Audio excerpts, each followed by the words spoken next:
Troisième chant. À l'heure où le soleil, sortant du lac resplendissant, montait au firmament de bronze afin d'illuminer les dieux et les mortels vivant sur la glèbe féconde, Pylos, la ville de Nélée aux puissantes murailles, leur apparut. Ses habitants, sur le rivage, offraient de noirs taureaux à l'ébranleur du sol au crin d'azur. Ils se trouvaient tous installés sur 9 lignes de bancs, 500 hommes par rang, avec chaque fois 9 taureaux. Les viscères mangés, ils brûlaient pour ce dieu les cuisses, quand le fin vaisseau aborda. On replia les voiles, et dès que l'ancre fut jetée, on descendit à terre. Télémaque aussi débarqua, précédé d'Athéna, et d'emblée Athéna, la déesse aux yeux pères, lui dit « Télémaque, à présent bannis toute timidité. Si tu as pris la mer, c'est bien à cause de ton père, pour savoir quel pays le cache et quel sort fut le sien. Va de ce pas trouver Nestor, le dompteur de cavale, et sachons quel dessein se cache au fond de sa poitrine. Demande-lui de te parler sans rien dissimuler. Il ne saurait mentir, car c'est un homme des plus sages. » Le sage Télémaque alors la regarda et dit « Mentor, comment pourrais-je aller le voir et l'aborder? Je ne sais pas encore user de propos pertinents, et interroger un vieillard fait peur quand on est jeune. » Lors Athéna, la déesse aux yeux pères, lui répondit « Des mots, cher Télémaque, il t'en viendra du fond du cœur, et pour le reste, le ciel t'aidera. Les dieux, je pense, ne t'ont pas empêché de voir le jour et de grandir. » À ces mots, Pallas Athéna l'emmena au plus vite. Le héros suivit la déesse et marcha sur ses traces jusqu'à l'endroit où les gens de Pylos s'étaient massés et où Nestor siégeait avec ses fils. Non loin de là, on apprêtait pour le festin viande en broche et rôti. Dès qu'ils virent ces étrangers, ils s'approchèrent tous et d'un geste amical les invitèrent à s'asseoir. Mais Pisistrate, un des fils de Nestor, fut le premier à leur prendre la main. Il les installa pour la fête sur de molles toisons, à même le sable marin, entre son propre père et Thrasimède, un de ses frères. Il leur servit leur part d'abat, puis leur versa du vin dans une coupe d'or qu'il éleva pour rendre hommage à Pallas Athéna, fille de Zeus, le porte-égide. « Cher hôte, invoque d'abord Poséidon, notre Seigneur, car c'est à son festin qu'ici vous êtes conviés. Fais ta libation et ta prière dans les règles. Puis donne à ton ami la coupe pleine de vin doux, pour qu'il en fasse autant, car il doit prier lui aussi les immortels. Tout homme n'a-t-il pas besoin des dieux? Mais il est ton cadet, il a le même âge que moi. C'est donc à toi d'abord que je tends cette coupe d'or. » À ces mots, il lui mit en main la coupe de vin doux. Athéna, toute heureuse que cet être juste et sage lui eût présenté en premier la grande coupe d'or, se hâta d'invoquer bien fort le seigneur Poséidon. « Poséidon, ébranleur du sol, écoute ma prière et daigne accomplir nos projets comme nous t'en prions. À Nestor ainsi qu'à ses fils, donne avant tout la gloire. Accorde également à tout le peuple de Pylos quelque grâce en retour de cette superbe hécatombe. Enfin, à Télémaque et moi, donne-nous d'accomplir ce qui nous fait venir ici sur notre noir vaisseau. » Après cette prière, exaucée en tout point par elle, la déesse remit la double coupe à Télémaque, et le fils d'Ulysse à son tour dit la même prière. Puis on tira du feu les gros quartiers qui rôtissaient, on y trancha des parts et l'on fit un festin superbe. Aussitôt qu'on eut satisfait la soif et l'appétit, Nestor, le vieux meneur de chars, prit la parole et dit « Maintenant qu'ils se sont rassasiés, l'heure est venue d'en savoir un peu plus sur l'origine de nos hôtes. Qui êtes-vous? D'où venez-vous par les routes humides? Faites-vous le commerce? Errez-vous sans but sur la mer, pareil à ces pirates qui s'en vont à l'aventure, jouant leur vie et ravageant les côtes étrangères? » Alors le sage et vaillant Télémaque répondit, fort de l'audace qu'Athéna lui avait inspirée, afin qu'il pût l'interroger sur le sort de son père et s'acquérir aussi un bon renom parmi les hommes. « Nestor, fils de Nélée, honneur de toute l'Achaïe, tu veux savoir d'où nous venons, je m'en vais te le dire. Nous arrivons tout droit d'Ithaque, au pied du mont Néion, pour traiter d'une affaire à moi, et non pas de mon peuple. Je vais quêtant quelques échos du grand nom de mon père, de ce divin Ulysse au cœur vaillant, qu'on vit, dit-on, combattre à tes côtés et renverser les murs de Troie. De tous les preux qui se sont battus contre les Troyens, nous savons où chacun trouva une mort pitoyable. Mais lui, Zeus a voulu cacher jusqu'au bruit de sa mort. Nul ne peut dire exactement comment il a péri, si ce fut au rivage en pliant sous les ennemis, ou si ce fut en mer, noyé dans les flots d'Amphitrite. Voilà pourquoi j'embrasse tes genoux. Voudras-tu bien me parler de sa triste mort? En fus-tu le témoin, ou bien quelque guerrier errant te l'aurait-il conté? C'est l'homme le plus malheureux qui soit né d'une femme. Ne m'adoucis rien par égard ou par compassion. Raconte-moi exactement ce que tes yeux ont vu. De grâce, si jamais mon père, le vaillant Ulysse, a su répondre, en acte ou en parole, à ton attente au pays des Troyens, qui vous a valu tant de maux, qu'il t'en souvienne maintenant. Dis-moi la vérité. Nestor, le vieux meneur de chars, lui fit cette réponse. Tu me rappelles, cher ami, tous les maux endurés en ce pays lointain par nos valeureux Achéens, toutes nos courses, nos errances sur les mers brumeuses, en quête du butin vers lequel nous guidait Achille, tous les combats livrés pour assaillir la grande ville du roi Priam, où ont péri les meilleurs de nos gens. C'est là que gît le brave Ajax, c'est là que gît Achille, là que gise Patrocle, égal aux dieux par la sagesse, et mon cher fils, mon intrépide et robuste Antiloque, qui fut le roi de nos coureurs et de nos combattants.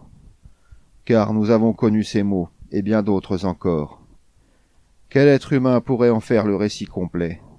Même si tu restais 5 ou 6 ans à m'écouter te dire tout ce qu'ont souffert nos divins Achéens, tu rentrerais chez toi, lassé, n'en sachant pas le quart.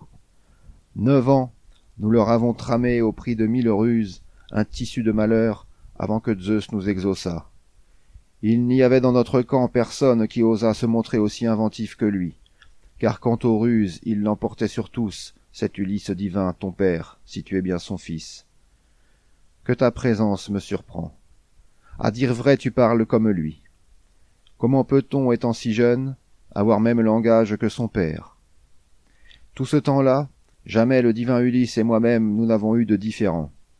Assemblée ou conseil, c'est d'un esprit, d'un cœur et d'une volonté commune que nous cherchions ensemble à faire le bonheur de tous. La haute cité de Priam une fois saccagée, à peine étions-nous embarqués qu'un dieu nous dispersa. Zeus combina pour les Argiens dans le fond de son cœur un funeste retour. Tous n'étaient pas prudents et justes parmi nos gens. Combien payèrent d'une mort affreuse le noir courroux de la puissante déesse aux yeux pères? C'est elle qui sema la brouille entre les deux Atrides. Ils avaient battu le rappel de tous les Achéens au coucher du soleil contre l'usage et la raison. Ils arrivèrent donc, mais appesantis par le vin, et les deux frères d'expliquer pourquoi cette assemblée. Ménélas, pour sa part, engageait tous les Achéens à ne plus songer qu'au retour sur l'ample dos des mers. Agamemnon s'y opposait, et voulait qu'on offrît devant le peuple tout entier de saintes hécatombes, afin de fléchir le courroux terrible d'Athéna.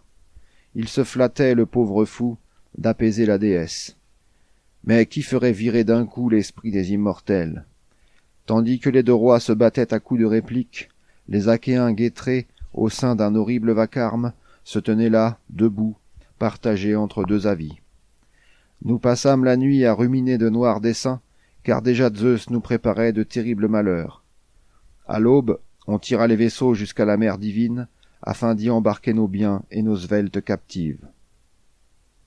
Tandis que la moitié des gens s'obstinaient à rester près de l'Atride Agamemnon, le gardien de son peuple, nous montâmes à bord et fîmes courir nos vaisseaux sur l'abîme des flots qu'un dieu nous avait aplanis. À Ténédos, par une offrande aux dieux, nous demandâmes de rentrer au pays. Mais Zeus ne voulut rien entendre et ralluma dans son courroux l'effrayante querelle.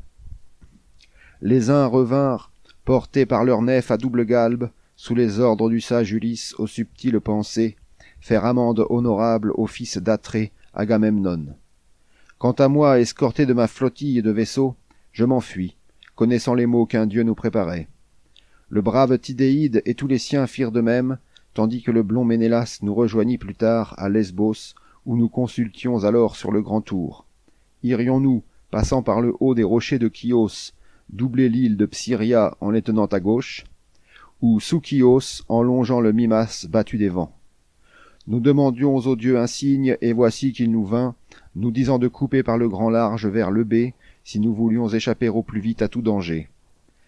Un bon vent frais s'étant levé, nos vaisseaux sillonnèrent les chemins poissonneux à telle allure qu'à la nuit nous touchions au Géreste, où Poséidon reçut de nous plus d'une cuisse de taureau après un tel parcours. Le 4e jour, nous vîmes venir dans Argos, avec ses fines nefs, le Tidéide Diomède et tous ses gens. Pour moi, je rentrai à Pylos, sans voir tomber le vent, qu'un dieu continuait de m'envoyer. Cher enfant, tel fut mon retour. Je n'ai rien vu de plus, et ne sais lesquels ont péri, lesquels ont réchappé. Mais tout ce que j'ai pu apprendre ici même au palais, il est juste que je t'en parle, et sans rien te cacher. Les Myrmidons, ces fiers piquiers, sont rentrés sains et saufs aux côtés de l'illustre fils du magnanime Achille, et Philoctète aussi, le valeureux fils de Poéas.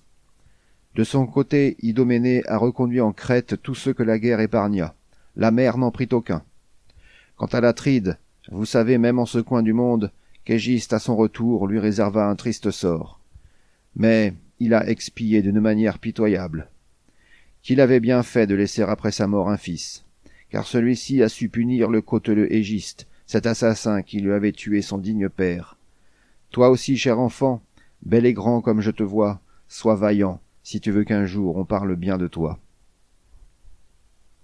Le sage Télémaque, alors, lui fit cette réponse. Nestor, fils de Nélée, honneur de toute l'Achaïe, il a bien fait de le punir, et le peuple achéen célébrera sa gloire jusqu'aux siècles à venir. Si seulement les dieux m'avaient donné pareille force pour châtier la folle audace de ces prétendants qui se déchaînent contre moi et qui trament ma mort. Hélas, les dieux ne nous ont pas filé un tel bonheur, à moi ni à mon père, il ne me reste qu'à subir. Nestor, le vieux meneur de chars, lui fit cette réponse. Mon ami, puisque tu viens de me rappeler ces faits, on dit qu'un tas de prétendants attirés par ta mère occupe son palais de force et machine ta mort. Dis-moi, as-tu choisi ce joug, ou as-tu dans le peuple un parti qui te hait par respect pour la voix d'un dieu? Qui sait, peut-être un jour ton père reviendra punir ces criminels, soit seul, soit avec tous les Achéens. Ah, si la déesse aux yeux pères pouvait avoir pour toi autant d'amour qu'elle en montra jadis au brave Ulysse dans le pays de Troie, où les Argiens ont tant souffert. Car je n'ai jamais vu les dieux marquer ouvertement plus de faveur à un mortel que Pallas à ton père. Si elle te montrait autant d'amour et d'intérêt, combien de prétendants renonceraient à leur poursuite? Le sage Télémaque alors lui fit cette réponse. Vieillard, je ne crois pas qu'un tel vœu puisse s'accomplir. Ce sont de bien grands mots. J'en tremble, et malgré mon espoir, il n'en sortira rien, quand même les dieux le voudraient. Lors, Athéna, la déesse aux yeux pères, lui répondit. Télémaque, quel mot a franchi l'enclos de tes dents? Un dieu, même de loin, peut sauver s'il le veut son homme. Pour moi, j'aimerais mieux, après avoir beaucoup souffert, rentrer dans ma demeure et voir le jour de mon retour, que revenir et y trouver la mort, comme l'Atride qu'assassinèrent par la ruse Égiste et son épouse. Mais la mort, il est vrai, nous guette tous, et les dieux mêmes sont impuissants à l'écarter de l'homme qu'ils chérissent, quand le trépas vient le coucher dans son dernier sommeil. Le sage Télémaque alors lui fit cette réponse. Mentor, n'en parlons plus, si grand que soit notre chagrin. Il n'est plus de retour pour lui, et les dieux immortels ont médité depuis longtemps sa mort et son trépas. C'est sur un autre point que j'aimerais interroger Nestor. Nul être n'est plus juste et plus sensé que lui. Son règne a déjà vu, dit-on, 3 générations, si bien qu'il me semble avoir devant moi un immortel. Allons, dis-moi la vérité, Nestor, fils de Nélée. Comment est mort le tout-puissant Atride Agamemnon? Où était Ménélas? Que combina le fourbe Égiste pour tuer un héros qui valait 100 fois mieux que lui? Ménélas n'était-il pas dans Argos? Parcourait-il le monde pour que l'autre ait eu l'audace de son crime? Nestor, le vieux meneur de chars, lui fit cette réponse. « Eh bien, mon fils, tu vas savoir toute la vérité. Tu devines toi-même aussi ce qui fut arrivé si le blond Ménélas, une fois revenu de Troie, avait trouvé dans son palais Égiste encore vivant. Sur son cadavre même il n'eût point versé la terre. Dans les champs, hors des murs, les chiens et les oiseaux de proie l'eussent déchiqueté, et pas une des Achéennes ne l'eût alors pleuré, car son crime était par trop grand. Donc, nous étions là-bas, à endurer bien des épreuves, tandis que lui, tranquille dans Argos, riche en cavales, inondait de mots enjôleurs la femme de l'Atride. La noble Clytemnestre commença par repousser cet amour criminel, car elle avait le cœur honnête. Et près d'elle restait Laède, qu'en partant pour Troie, l'Atride avait tant adjuré de veiller sur sa femme. Mais quand le sort l'eut enchaînée et mise sous le joug, Égiste emmena ce chanteur sur un îlot désert et l'y abandonna pour servir de proie aux rapaces. Elle voulut ce qu'il voulait, et il la prit chez lui. Alors que de cuisseaux brûlés aux saints autels des dieux, que d'or, que de riches brocarts suspendus en offrande pour célébrer ce bel exploit auquel il n'osait croire. Nous revenions alors de Troie et voguions de conserve, l'Atride Ménélas et moi, bons amis tous les deux. Déjà nous touchions au Sounion, ce cap sacré d'Athènes, quand Phébos Apollon atteignit de ses douces flèches le pilote de Ménélas, Phrontis, fils d'Onétor, comme il tenait le gouvernail du vaisseau qui courait. Cet homme n'avait son égal dans tout le genre humain pour conduire une nef quand la tempête se déchaîne. L'Atride, bien qu'étant pressé, fit relâche en ce lieu, ensevelit son homme et lui rendit tous les honneurs. Reparti sur la mer vineuse avec ses vaisseaux creux, il courait déjà droit sur les falaises de Malais, lorsque le grand honneur leur ouvrit un chemin funeste. Il fit se déchaîner sur eux des bourrasques sifflantes et se gonfler des flots énormes comme des montagnes. Des vaisseaux dispersés, les uns parvinrent jusqu'en Crète, chez les Sidoniens établis sur le Jardanos. Il est dans la brume des mers, aux confins de Gortine, un rocher nu et escarpé qui plonge dans les flots. Le Notos, sur sa gauche, y fait rouler ses grandes houles, près de Phaistos, et ce caillou tient tête aux fortes lames. Échoués là, les hommes n'évitèrent qu'à grand-peine la mort, car le ressac brisa leur nef sur les écueils. Il restait 5 autres vaisseaux à la proue azurée, que la vague et le vent poussèrent jusques en Égypte. Tandis que Ménélas amassait vivres et trésors et errait avec ses vaisseaux chez des gens d'autres langues, Égiste en sa maison lui préparait des maux cruels. L'Atride fut tué. Le peuple asservit à son joug. L'autre régna pendant 7 ans sur tout l'or de Mycène. Mais l'an d'après survint pour son malheur le noble Oreste. Il revenait d'Athènes pour tuer le fourbe Égiste, cet assassin qui lui avait tué son digne père. La chose faite, il offrit à tous le repas funèbre dû à son odieuse mère et à ce lâche Égiste. Le même jour revenait Ménélas au cri puissant, avec tous les trésors que ses vaisseaux pouvaient porter. « Mon fils, il ne faut pas quitter trop longtemps ta demeure, en laissant ton avoir et ta maison entre les mains de tels bandits. Crains qu'ils ne se partagent ta fortune et ne te mangent tout, rendant ton voyage inutile. Pourtant, je te conseille et je te presse de te rendre chez Ménélas. Il vient de rentrer de pays lointains, d'un monde d'où l'on n'a pas grand espoir de revenir, quand une fois les ouragans vous y ont égaré. C'est si loin sur la vaste mer, que les oiseaux eux-mêmes ne passent qu'une fois par an sur ce gouffre terrible. Eh bien, va le trouver, avec ton vaisseau et tes gens. Préfères-tu la route ? J'ai un char et des chevaux, et j'ai des fils également, qui sauront te conduire à Sparte la divine, où règne le blond Ménélas. Va le voir, et demande-lui de te parler sans feinte. Il ne saurait mentir, car c'est un homme des plus sages. Comme il parlait, le soleil se coucha, et le soir vint. Lors Athéna, la déesse aux yeux pères, lui répondit. « Vieillard, tu nous as renseignés comme nous l'espérions. Coupons les langues à présent, et mélangeons du vin, afin d'honorer Poséidon et tous les immortels. Puis songeons au sommeil, aussi bien l'heure en est venue. Déjà la lumière décroît. Même au festin des dieux, il faut savoir quitter la table et retourner chez soi. »